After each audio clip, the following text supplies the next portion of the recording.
Good morning बच्चों। आज हम पढ़ेंगे संज्ञा, जो कि हिंदी का इम्पॉर्टेंट टॉपिक है। सबसे पहले हम देखेंगे संज्ञा शब्द का अर्थ क्या है।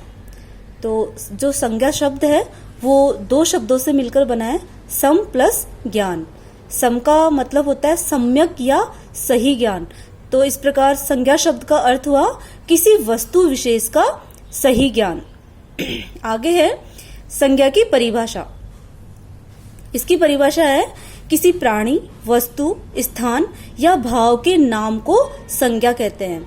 यानी कि जो संज्ञा होगी वो किसी भी प्राणी का नाम, वस्तु का नाम, स्थान का नाम या फिर भाव का नाम होगा। आगे है इसके कुछ एग्जाम्पल्स। जैसे सबसे पहले है प्राणी के नाम में बच्चा, स्त्री, पुरुष, राकेश, मोहन, श्याम, शेर, चूहा आदि। उसके बाद है वस्तु का नाम, जैसे टीवी, कलम, कुर्सी, मेज, किताब आदि। उसके बाद है स्थान का नाम, जैसे कि कोई शहर, गांव, भारत, दिल्ली, जयपुर आदि। उसके बाद है भाव। भाव में आता है मिठास, बुढ़ापा, जवानी, गर्मी, सर्दी, बचपना आदि। तो ये थे संज्ञा के कुछ उदाहरण। उसके बाद है संज्ञा के भेद। संज्ञा के मुख्य रूप से 3 भेद होते हैं: व्यक्तिवाचक संज्ञा, जातिवाचक संज्ञा और भाववाचक संज्ञा।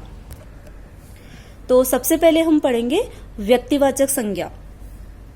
इसकी परिभाषा है जिन संज्ञा शब्द से किसी विशेष व्यक्ति, वस्तु, स्थान आदि का बोध होता है उसे व्यक्तिवाचक संज्ञा कहते हैं। व्यक्ति विशेष के अंतर्गत जैसे कि जवाहरलाल नेहरू, विवेकानंद जी, गांधी जी, राकेश, मोहन आदि। विशेष वस्तु के अंतर्गत आते हैं जैसे आपकी चेयर, मेज, पेन, पेंसिल आदि। उसके बाद स्थान विशेष के अंतर्गत आते हैं जैसे कि राजस्थान, जयपुर, भारत आदि। उसके बाद है जातिवाचक संज्ञा। इसकी परिभाषा है जिन संज्ञा शब्दों से किसी विशेष व्यक्ति, प्राणी, वस्तु एवं स्थान की जाति का बोध हो उसे जातिवाचक संज्ञा कहते हैं। जैसे कि विशेष जाति में आते हैं जैसे कि महिला, मनुष्य, गांव, शहर, पुस्तक आदि।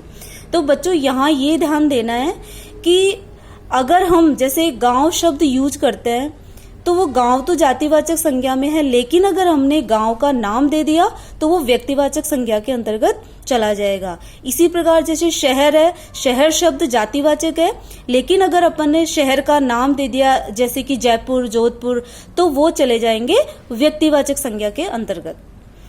आगे है भाववाचक संज्ञा।